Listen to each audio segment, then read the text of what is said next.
Well, joining us to discuss the significance of some of the recent mergers and acquisitions in the food industry is Michael Ballaban. He's a reporter at mergermarket.com. Michael, thanks for joining us. Oh, thank you for having me. Michael, first off, what does this deal mean for Heinz prices? Well, it's hard to say immediately what the impact will be for Heinz prices. Heinz, a lot of what they do is commodity-based, which is interesting. Ketchup is their most famous food item, and tomatoes are the, #1 producer of tomatoes in the world comes from China, not America.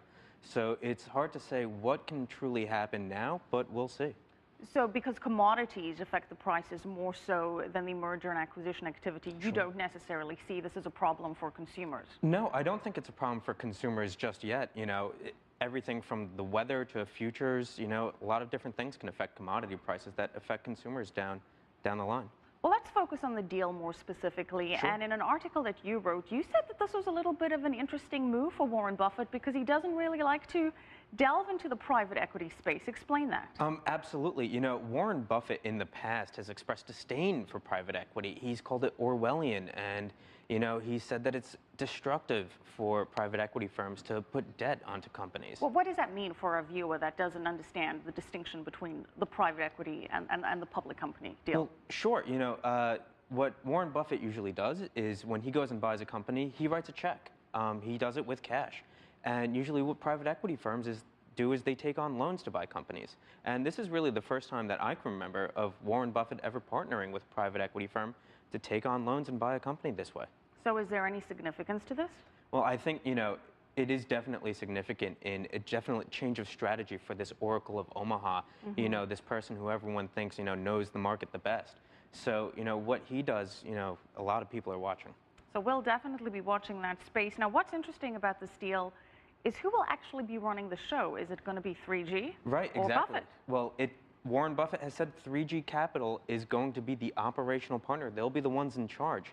So, it looks like he'll be making money, but 3G's the boss here. So if 3G's the boss, does it have any consequences for the people that are actually employed by Heinz here in the U.S.?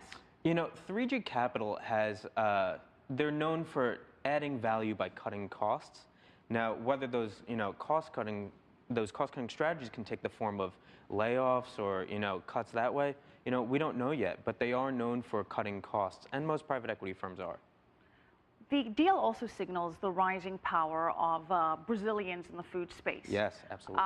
3G also owns Burger King. It's got a controlling stake in that. We've got Brazilian companies that also own Pilgrim's Pride, the big chicken company. That's right. Are we seeing a trend of Brazilian companies owning our food, and does that have any implications? I think we don't need to necessarily worry about Brazilian companies owning our food, but really owning a lot of things. Brazil's a rising power in the world. They've done especially well over the past few years during the recession, and they're probably going to own a lot more things coming down the line. But does it have any impact on safety standards? The U.S. has pretty strict regulations with the FDA. If a Brazilian company, for argument's sake, oversees this, do they have as strict regulations? Oh, absolutely. If it's sold in the U.S., they go through the same rigorous testing process that any other company selling in the U.S. would. Would there be any kind of cultural difference now with Brazilian owners? I don't really think so. They're planning on keeping the corporate headquarters of Heinz, especially in Pittsburgh, Pennsylvania. They've said they don't want to interfere with the current corporate culture. Heinz is a great brand name. That's why Warren Buffett bought Heinz and 3G Capital. He has a real history of buying companies that are stable and profitable, and no surprises is what he likes in a company. Well, we also had earnings today from Campbell's Soup and from Kraft. Kraft acquired Cadbury's, the candy maker, a couple of years ago. Any other big acquisitions in the food industry that you think we may see? Well, actually, I've heard some chatter from a number of sources telling me that 3G Capital and Warren Buffett, Berkshire Hathaway, may use Heinz as an acquisition vehicle themselves. Last week, I'm not sure I would say Campbell's is a target or Kraft itself is a target. But now, who knows? Who knows indeed. And as you say, the consumer does not have much to fear about other than the commodity prices. Right. I think they should be okay, weather permitting. Okay, thank you so much. Michael Ballaban, reporter at mergermarket.com.